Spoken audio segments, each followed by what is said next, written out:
I've,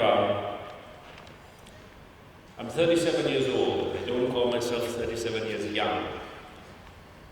Because in reality, in my chosen profession, where you have a very short shelf life, I'm at the back end. I'm in my twilight years. And when I was asked to speak, I took a long time to really think about and to form and formulate some ideas about what I was going to say to you today. From vision to impact. This will probably be the least technical address you'll hear today, because I'm here just as a person who plays quite a silly game, which today attracts the attention of over 2 billion people. What is a vision in a non-religious sense? Many of you will have many different ideas. I actually looked at this because I thought, let's start off with actually what it means to me, or what it generally means, or what it is stated as. Usually incorporates the ability to think about and plan for the future with intelligence, wisdom, and imagination, or someone's idea of how something should be done or how it will be in the future. A vision. What I like is the next definition. A vision statement defines what your business will do and why it will exist tomorrow. That is the key to me. What you will do and why it will exist tomorrow. Because that basically means you're building something that is going to endure, going to last, and to be of a lasting and positive influence on society. You are striving, as all of us are, to leave behind a legacy.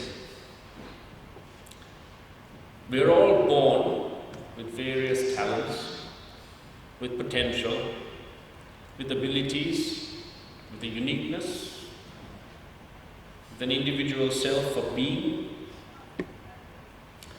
but we are also shaped. We are people who are influenced continuously by ideas, by thoughts, by visuals, by speech, by association, and through experience. We are constantly evolving. At home, let me ask you just a simple question. Everyone has role models. This is a question I ask a lot from a lot of people. Can anyone just shout out from somewhere a person that you look up to, a role model that has inspired you? Give me a name. Anyone? Just a quick shout out. 2 names from somewhere. Other than anyone in this room. Anyone else? Just a quick one. Bill Gates. Anyone else? Steve Jobs. One more. Who's this? Richard Branson. Yeah, very nice. How do you become a millionaire? You first become a billionaire and then you buy an airline. That's Richard Branson. But it's always interesting when I ask this question, because you always hear these famous names. You hear the names that everyone sees. You hear names that everyone can associate a face to. Famous, in the news, done great things people hear about, people write about, people show you on TV. Just lose sight of that big picture. When I was asked these questions in various interviews, I give very similar answers. But when I go home and I really think about it, 37 years ago, when I was born, I had no idea who Bill Gates, Richard Branson, or anyone else, or Muhammad Ali, or Nelson Mandela was. I never had that. But I had a family. I had parents, I had siblings. To me, when I look back upon now, 37 years on, I trace my entire experience, my entire inspiration, my entire ideal of role model to that beginning, to my family, to my parents, to my siblings, to my friends, to my school. Not Bill Gates, not Nelson Mandela, not Muhammad Ali. A simple idea of family. Because that is how we develop our personality and our initial thoughts. We are a blank canvas. We are improved upon by the experiences that we share with our family first.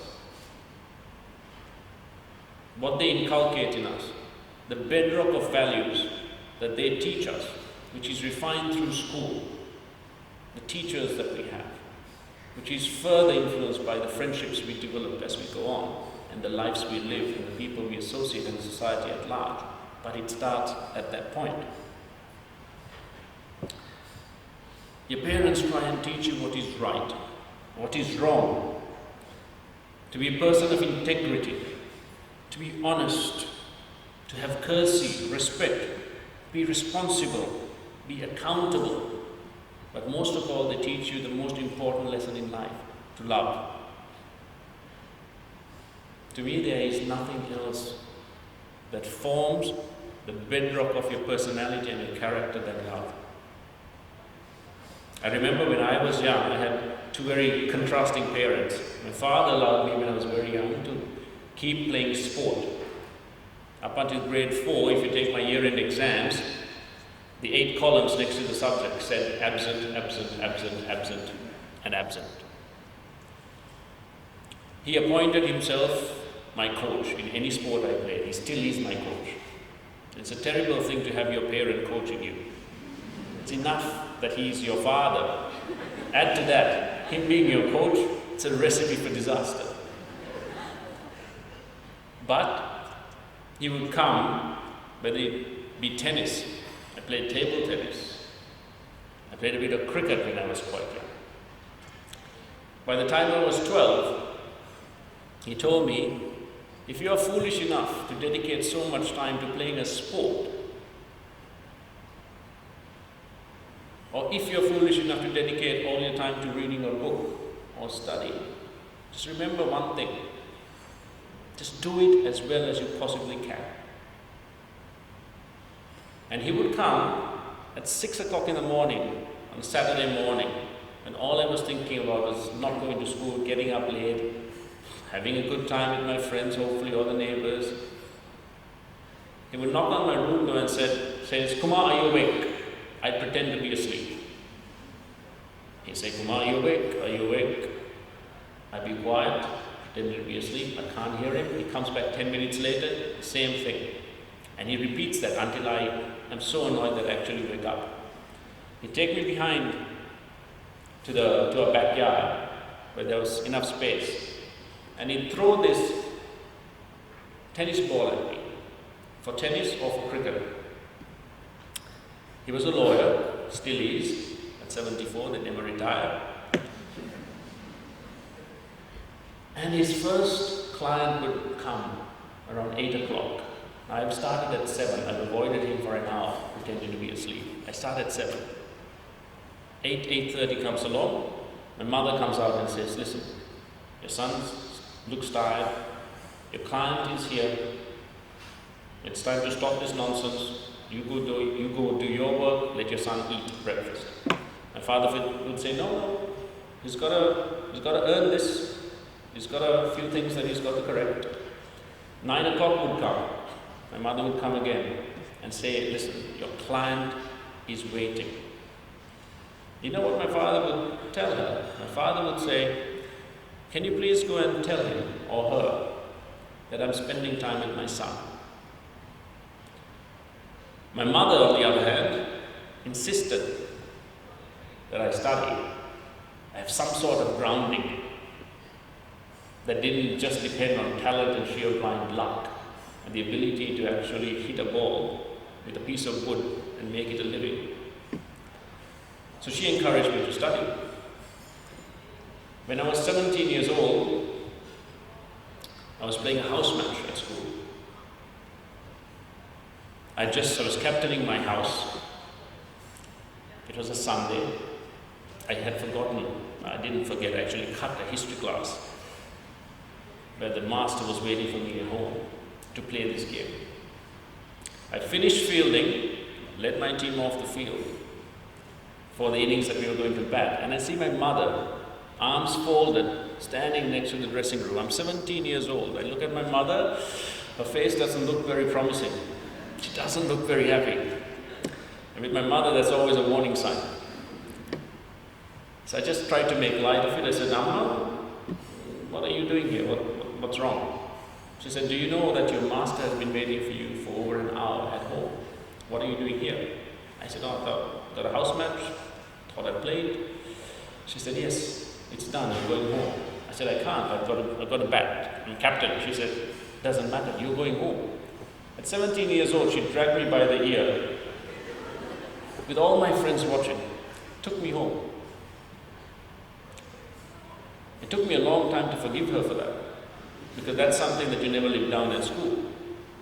But I look back upon that and what my father did and what he still does. He sends me faxes at 2 in the morning. Faxes. My father is technologically in the dark ages.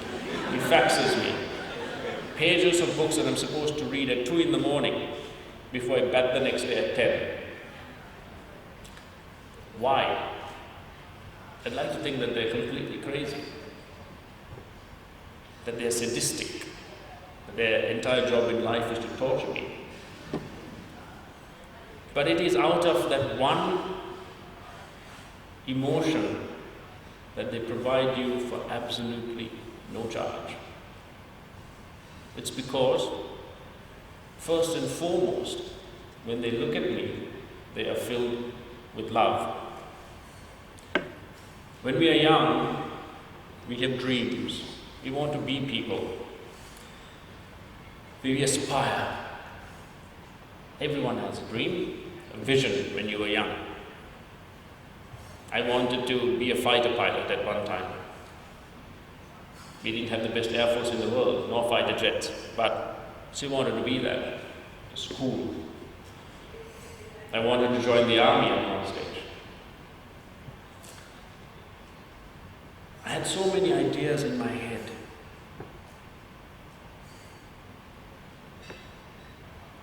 I wanted to be someone, something that I liked and I wanted to be.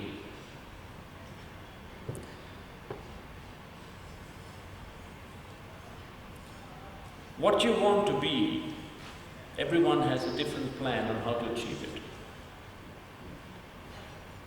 We become. That is a life journey. We become. We aspire and we become through education, through experience. We become an employee, an entrepreneur, a businessman, businesswoman, a world leader, statesman, politician. The choices are endless.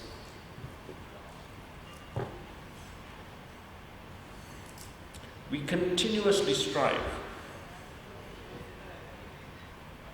We motivate ourselves with various reasons. Money, fame, cars, girls, if you're a guy. Women don't think the same way of men, I think. But we struggle. We fight every day, we wake up, we face challenges. We try to achieve and to improve and to be remembered. And we fight to get what we believe is due to us in life. We believe that the world owes us. I had choices, apart from the dreams I had of being part of the Air Force or the military. I had law as a choice when I was leaving school. But I chose cricket. I really stupid choice at that time, I would say. Because I was a guy with very little aptitude for it. Not very good at school either at it. But I chose cricket. The 1996 World Cup team inspired me. I watched them become world champions, and I thought, this is maybe something that I could do. So I chose cricket. Cricket became the vehicle with which I chose to achieve and realize my vision. I chose it because I've grown to love it. I chose it because I had a passion for it. And I chose it because I wanted to be part of the national side, be famous, have my name up, be on corny billboards, to bring glory to Sri Lanka and to myself, for the girls, for the fame. This is why I chose cricket. This is what motivated me at that time. In Sri Lanka, we are sometimes very, very ashamed to say what motivates us. If someone in Sri Lanka stands up and says, I do this because I want to earn money, they will say that you should be ashamed of yourself. If you say, I am motivated because I want to feed my family, that's fantastic. But the means with which you do that is the fact that you are earning money. I chose cricket. Now I had a very short shelf life. I didn't know whether I'd last 6 months, a year, 10 years. I didn't know whether I would ever get into the national side. Luck played a huge part in how I got into the national side. But that's where the influence of luck stops. See, we always call luck good luck or bad luck. There is no such thing. There is luck. How you perceive it and how it affects you, then it is termed either good or bad. Luck, to me, has been very good. Good because our team got smashed in the 1999 World Cup. First round, knocked out. Lost to almost every team, defending champions. Couldn't have happened at a better time for me. It was the single best thing that happened to my cricketing career, that loss. Why? Because the entirety of Sri Lanka said these old guys cannot play anymore. They're all unfit and fat. They need to be chased out and replaced with young blood. I was young blood. At 22, I was young blood. So I get into the national side. Now comes the difficult part. I have chosen a sport as a profession. All of you here are not the same. I took a chance, took a risk, but very soon I realized that this is my bread and butter. This is how I feed my family. This is how I earn my money. This is how my children go to school. This is how my wife will buy a new pair of shoes.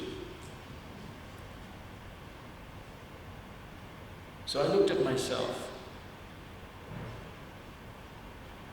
I looked inward. At 22, I was in the national side. I wanted to stay here for long.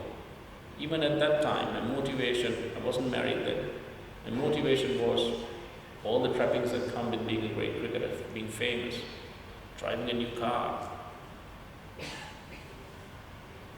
But to achieve all of that, to fulfill my limited vision of that time, my short-term goal, I had to strive for one particular thing, which I still do every day, and that is excellence. Not perfection. In cricket, you're never that. But you have a great opportunity to be excellent. to have a commitment to that cause, to have discipline, to do what is required day in and day out, to refine your skill, to improve it, to change. Change to me is the single most important thing in life. You evolve, you change. Don't be afraid of it. Be open to change. Change is inevitable. Ensure you change for the better. You add on and learn as time goes along. And you change, not just yourself, but in doing so, you change others. In cricket, it's the same. I change my batting style year after year. My coaches tell me, you're an idiot, never do this, you're batting well. I know there is something more that I can probably do. Sometimes I try it, sometimes I fail. But the fact is that I keep on trying to change. Why change? I want to be consistently excellent at what I do. I want to be consistently excellent. Consistency is not being the same every day, day in, day out. Consistency is about being the best day in, day out. And that is a constantly moving target. Every match I play, every innings I bat, every time I go out to play, the standard has risen. The benchmark is that much higher. The standard of consistency, the standard you need to reach, has been raised. So you have to change. You have to innovate. You have to plan and strategize. Sometimes in cricket you think that's one of the things we never do. Looking at us when we play, we have our own version of participative management, where everyone gets together, we talk about various things. When we're in a crisis situation, we do something, sometimes something that is completely unexpected, and we manage to win or lose a game. Planning and strategizing in cricket is very, very important to me, from a personal perspective and the team perspective. In cricket, when we plan for every game. We sit down, this is some part of Murali used to hate planning. He used to think team meetings were just an absolutely useless waste of time. I can understand Murali's point of view because he's one in 100 years. He's once in maybe 5 generations. And Murali, he didn't need strategy, he just bowled, turned his arm over, he got wickets. For us lesser mortals, we needed to have a plan, not just one, hopefully 2, 3 or 4. So we strategize. Why? Because in cricket, very simply, when you pick a side, you first formulate your strategy, you pick the side that can actually execute it out in the middle. You pick the best, you surround yourself with the best, because that in turn rubs off on me. Once I surround myself with the best, I have trust. I may not like them. In the Sri Lankan national side, I won't name them, but there are enough players I don't like, I don't get on with. We are a team, we always say what? We are one family. On TV? Yes? Don't believe it. We are one family because why? We are able to buy in to a common strategy, to a common goal. And we are able to execute it no matter what we feel for each other or what we feel about each other. Irrespective of that, we unite because the goal itself, the vision that we have for ourselves and our team, is important enough to make those differences irrelevant. We need to have mental skill. Mental skill. Everyone talks about mental strength. It's about mental skill. We have to adapt. To me, mental skills and mental strength, it's all about adapting, changing, being fluid. Anyone heard of Bruce Lee? Bruce Lee? I used to love Bruce Lee. It's another person I wanted to be like. Bruce Lee. There's a really funny video of Bruce Lee talking about water and steel. And he says, why choose to be steel? I can't do the accent, I'm sorry, but why choose to be steel? Steel can break, it is strong. But if you choose to be anything, choose to be water. Because water is fluid. It can change, it can be flexible, it can take the shape of any vessel. You can become anyone or anything. With mental skill, it's the same thing. You have to condition yourself to be able to change. If I think the same every day, in a world where the challenges are changing every single day, my approach to each challenge will probably be the same. I will fail to recognize that the world has changed. I will fail to effectively strategize and plan on how to surmount, surpass, and defeat that particular obstacle or challenge. I would be the definition of insanity, trying the same thing over and over again, even when it fails continuously.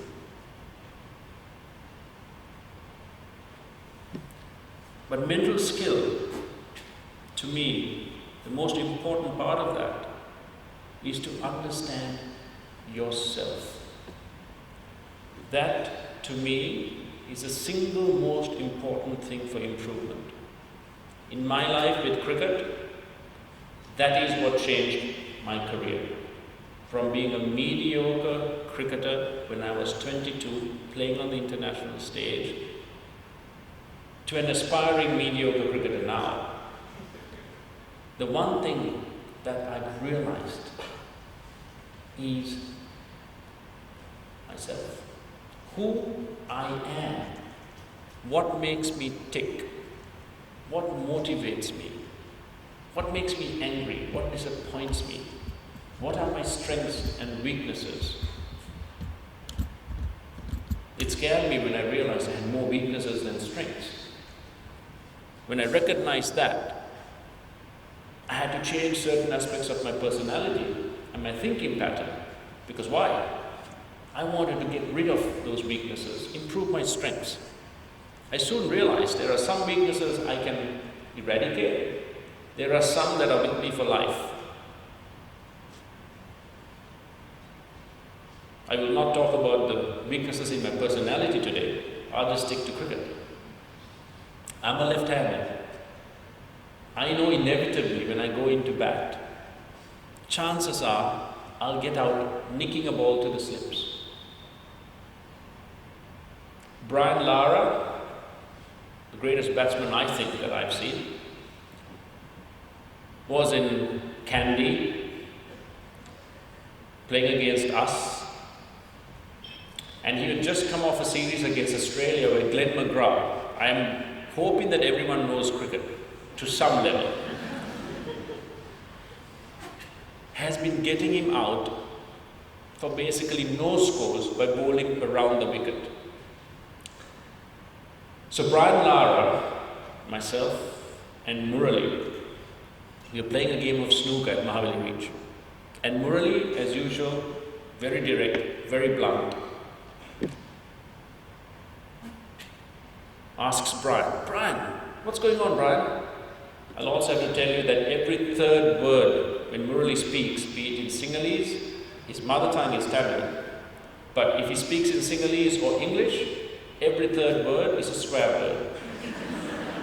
So I can't construct the entire sentence. I will skip a few words. He said, hey Brian, what's this, man? Always getting out. What are you? Huh? Best batsman in the world. McGrath comes around the wicket, you're out for a duck. What's going on? You know what Brian Lara said? He said, Murray. He said, Muli. I'm a left-hander, Muli. That's how I get out. And I thought, what a great attitude to have. He has accepted the fact that I'm a left-hander, that's where I get out. But the key is, I know that too, but what we try and do is hide that weakness for as long as it enables us to score the runs, to be effective, to win, to do something productive. That is what I do when I go to bat. I don't try and eradicate that. I try and hide it. I try and avoid that one mistake for as long as I possibly can before it inevitably happens. Mental skill is about understanding others, diversity.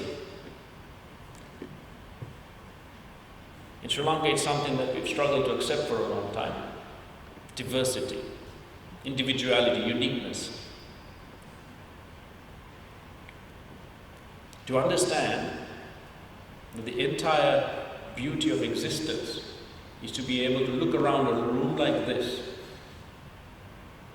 and firstly accept that it is absolutely essential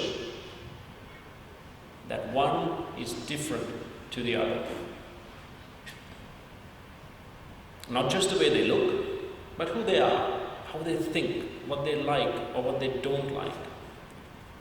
To be able to understand that true unity lies in that diversity, true achievement, the fulfillment of potential and talent and vision.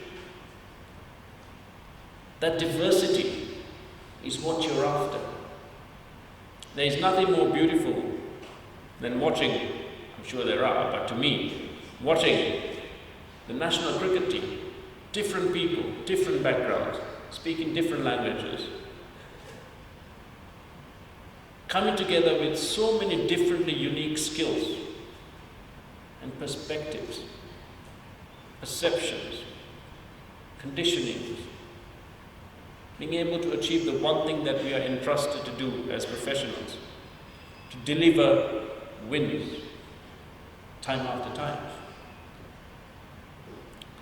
That is what has enabled us to lose 4 World Cup finals.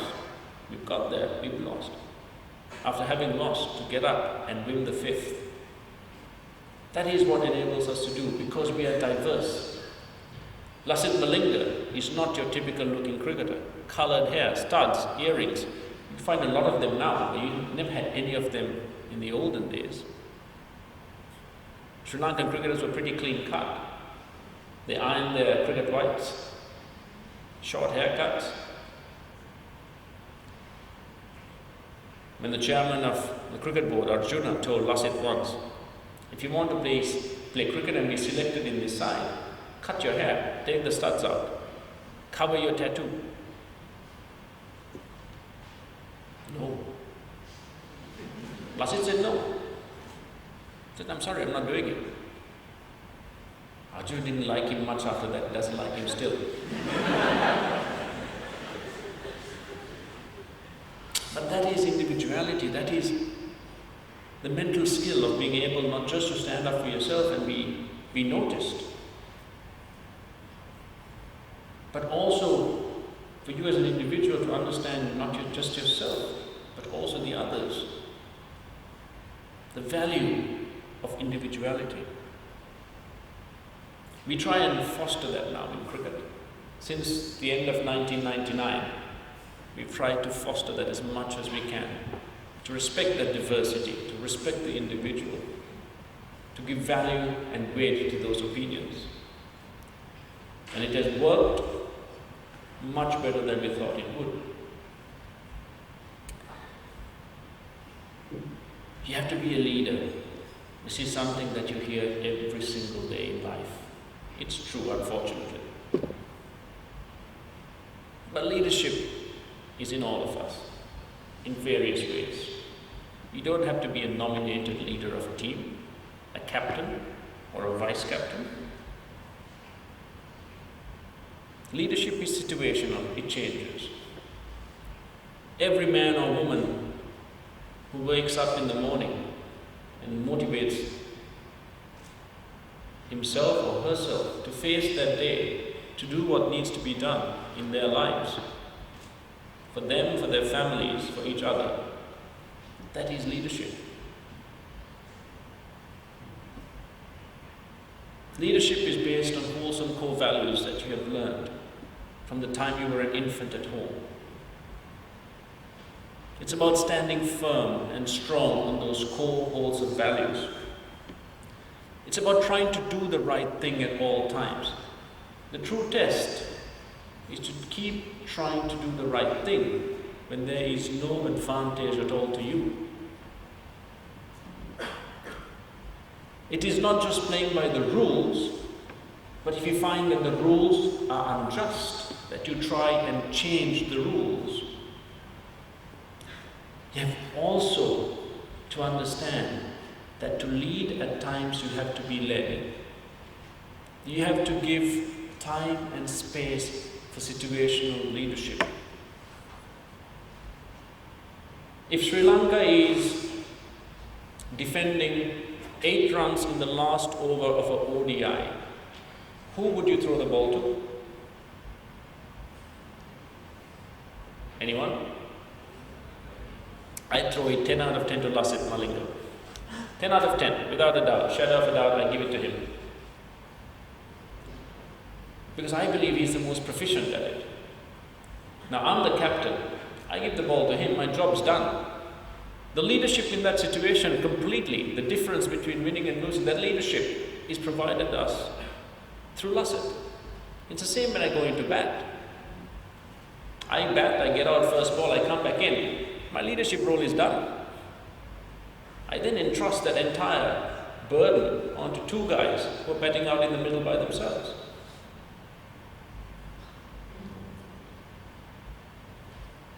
Being inspired, being motivated, looking up to someone, aspiring, this is all about giving room to leadership in your life. Because in turn, what a leader does is engender leadership in others. In cricket, in our team, it's the same thing. We try to get everyone to think like leaders because it makes a captain's job much easier. It's not the easiest thing, because in Sri Lanka we are always conditioned to follow, never to question why. This is a problem we have in schools. It goes on to your cricketing pitch. When I came into the national dressing room, when I played first class cricket in Sri Lanka, the same attitude is, you call someone Ayya, you never question them, you do what you were told, and that was it. Right or wrong, does not matter.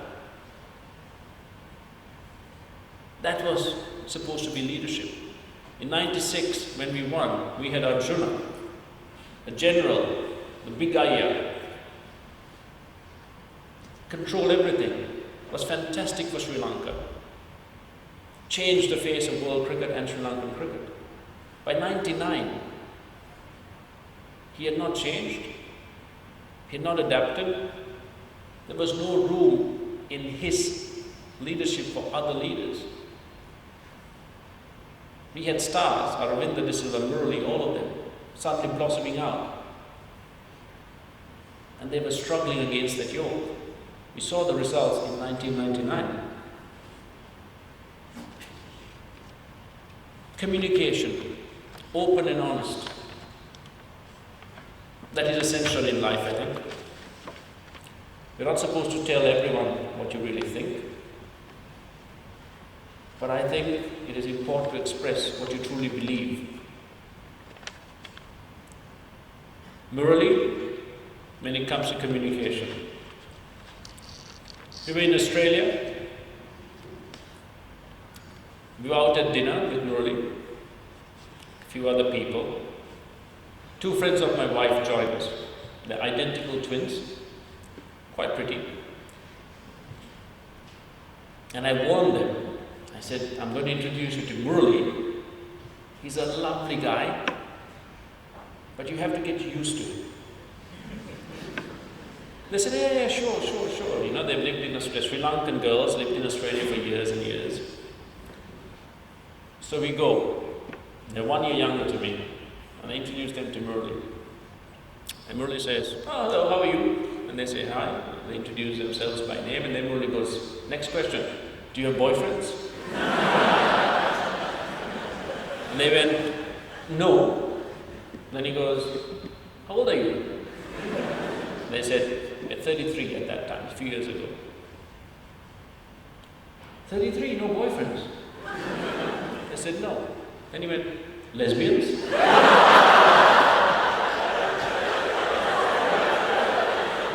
This is the introduction to Muttaya Muralidharan, the greatest bowler to have ever played the game.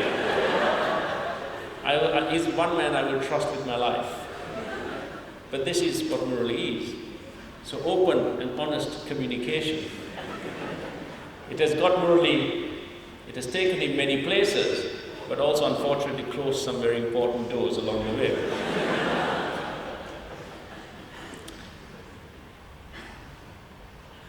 Being unafraid to make decisions, to be decisive. To couple wisdom, knowledge, education, your values and experience with informed anticipation, and take a calculated risk at times to decide on the best course of action. And once that decision has been made, to be accountable and responsible for that. That's what I've learned in cricket. To use the word me or I when we lose, and to step back and lose yourself in the group when we win. Faith and religion. It's something that is very, very important to everyone. Whatever you believe in, be it yourself, be it a higher power, be it Christian, Muslim, Hindu, Buddhist. It is an integral part of who you are, your spirituality. Being able to connect with it, to understand it, to live it every day of your life. Because all these values I've spoken about, the values that your parents have taught you, you've learned at school and through life, is based on faith. If you don't want to call it religion, don't call it religion. It confuses things a bit. But faith, who and what you believe in.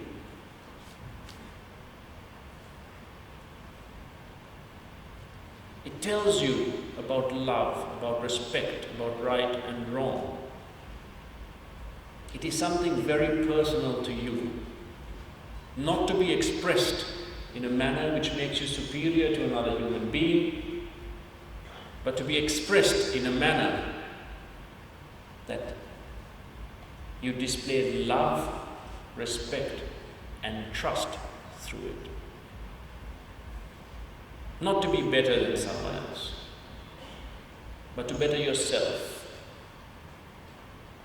To have an infallible belief of goodness that you can fall back on in times of strife and trouble. Faith and religion should set you free, not limit you, not narrow your focus. Not harm, but do good.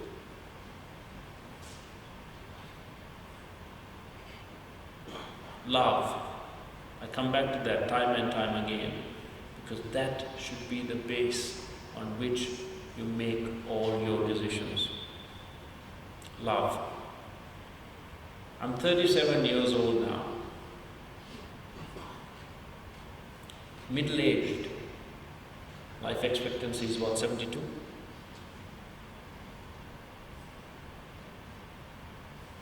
One of the most productive chapters of my life is coming to an end. A few more months and I had to find a real job in the real world. Depending on a set of skills that will now become obsolete.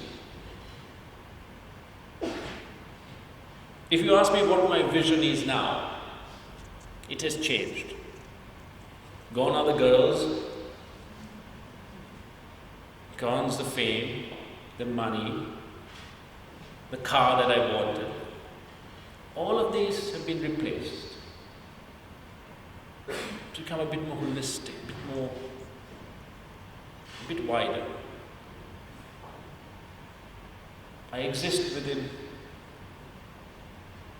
not a bubble, but let's take it a circle. There's me in that. Because my vision starts with me. What I do, what I choose to do, how I do it. Why do I do it? I have my family there. My wife, my children, my parents, my siblings, nieces, nephews. This is why I do what I do. Me playing cricket 2 years from now, being whatever I do.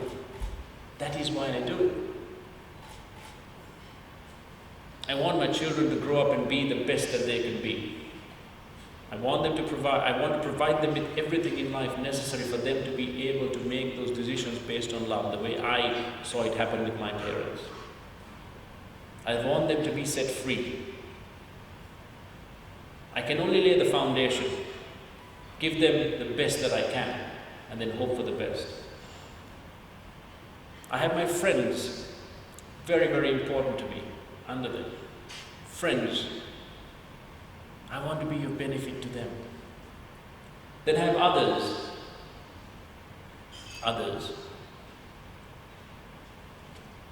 People I might not know. People who might be less fortunate than I am. I want to be of benefit to them.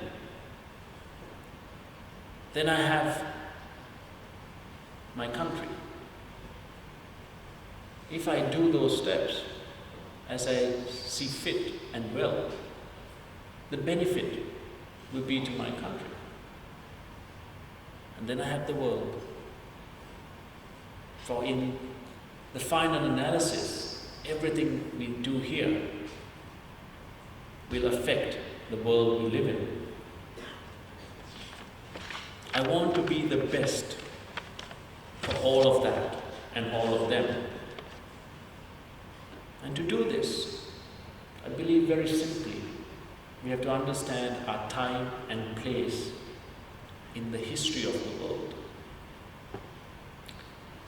What are we doing for what purpose?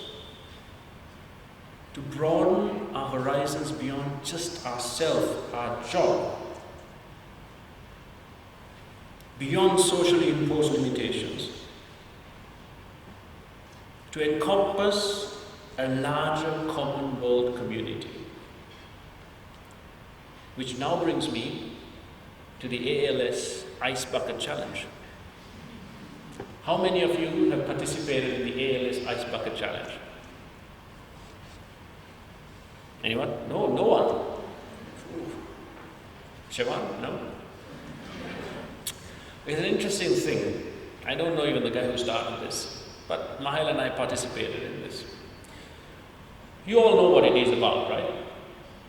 Okay. So, we do the Ice Bucket Challenge. A few weeks later, I'm switching on the radio and two DJs, not the morning show, but two other DJs are talking about the ALS Ice Bucket Challenge. Western fad. Our guys are idiots. They will follow anything that comes out of the West. There's a drought in Hambantota. People are dying. What are we doing wasting a little bucket of water or pouring it over our heads?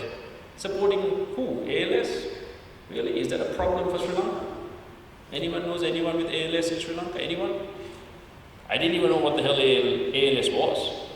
Really. Our time and place in history. A common, large human family.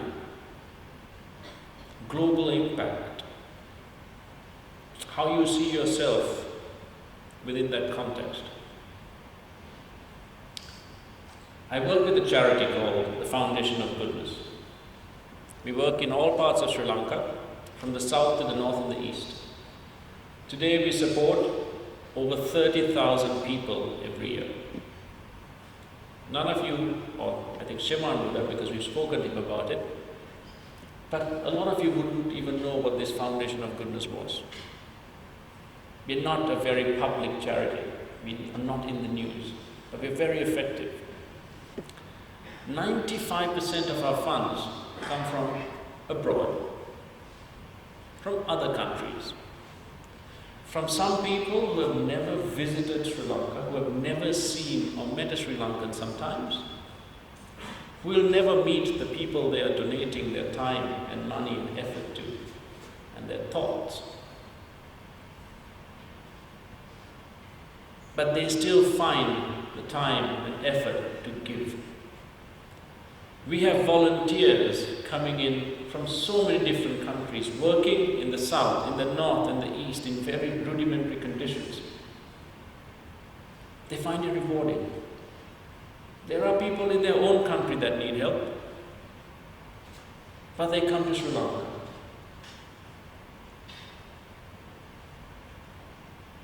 If we do not empathize, if we do not have love, if we do not have compassion, who are we? What are we? If we are a part of a larger human family, isn't it our responsibility to do some good? To participate in an ice bucket challenge? To give of yourself so that there is awareness. Someone's life is a bit easier for you having spent your 5 minutes.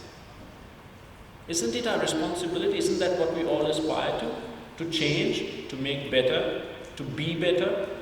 Isn't that a vision? Isn't that your personal vision? To do what you do, to be who you want to be. And while doing that, to become better and inspire others to be better. The ALS Ice Bucket Challenge, to me that is what it symbolizes. Your partnership with your brother, with your sister, in the context of a global family.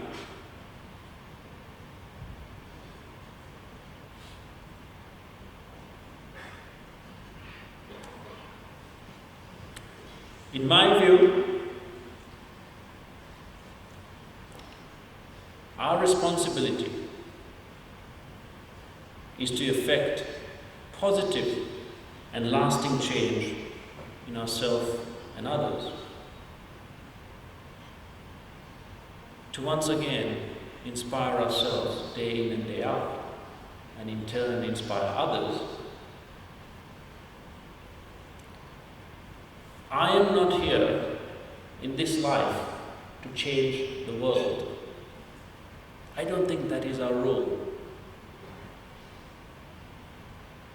Our job is to change ourselves, and in doing so, change another life, in the hope that that life in turn might one day change the world for you.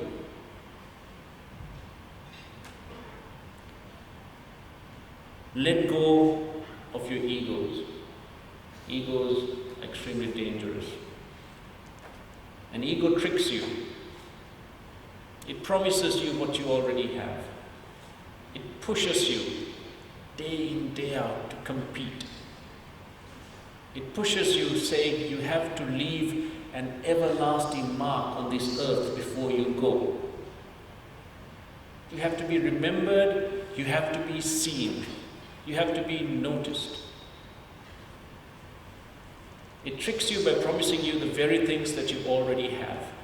Because trust me, by being here today, being together, doing your jobs well and right, spending time of quality with your families,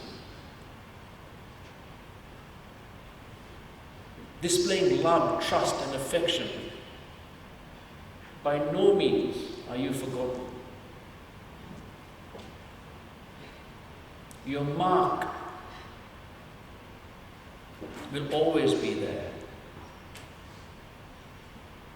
Your legacy will always be left behind. We are all artists. trying to educate the critic.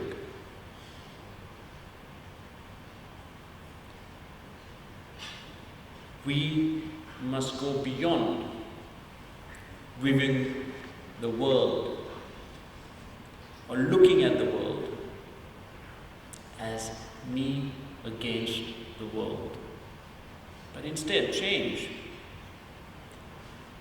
Think of yourself as of and with the world. Never strive to be better than someone else, because your entire life is about being the best that you can be. Because no matter what we do in life,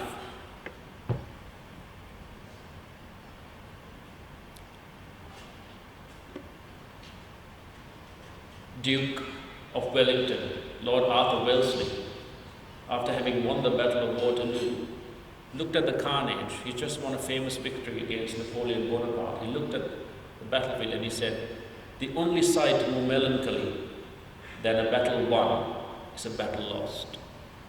This is our life. This is our challenge. You surmount one obstacle today, you face more the next day. Strife, trouble will always be a part of our lives. But ours is to transcend that. In our own way, transcend, go beyond, look beyond. My vision for myself, this is not for you, this is my vision for myself, is to try and do that. I am evolving, I'm changing.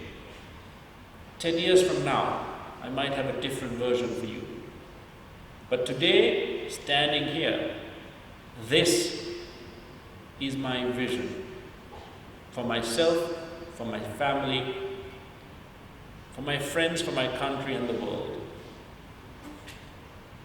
To leave behind a part of me, a legacy that is of benefit.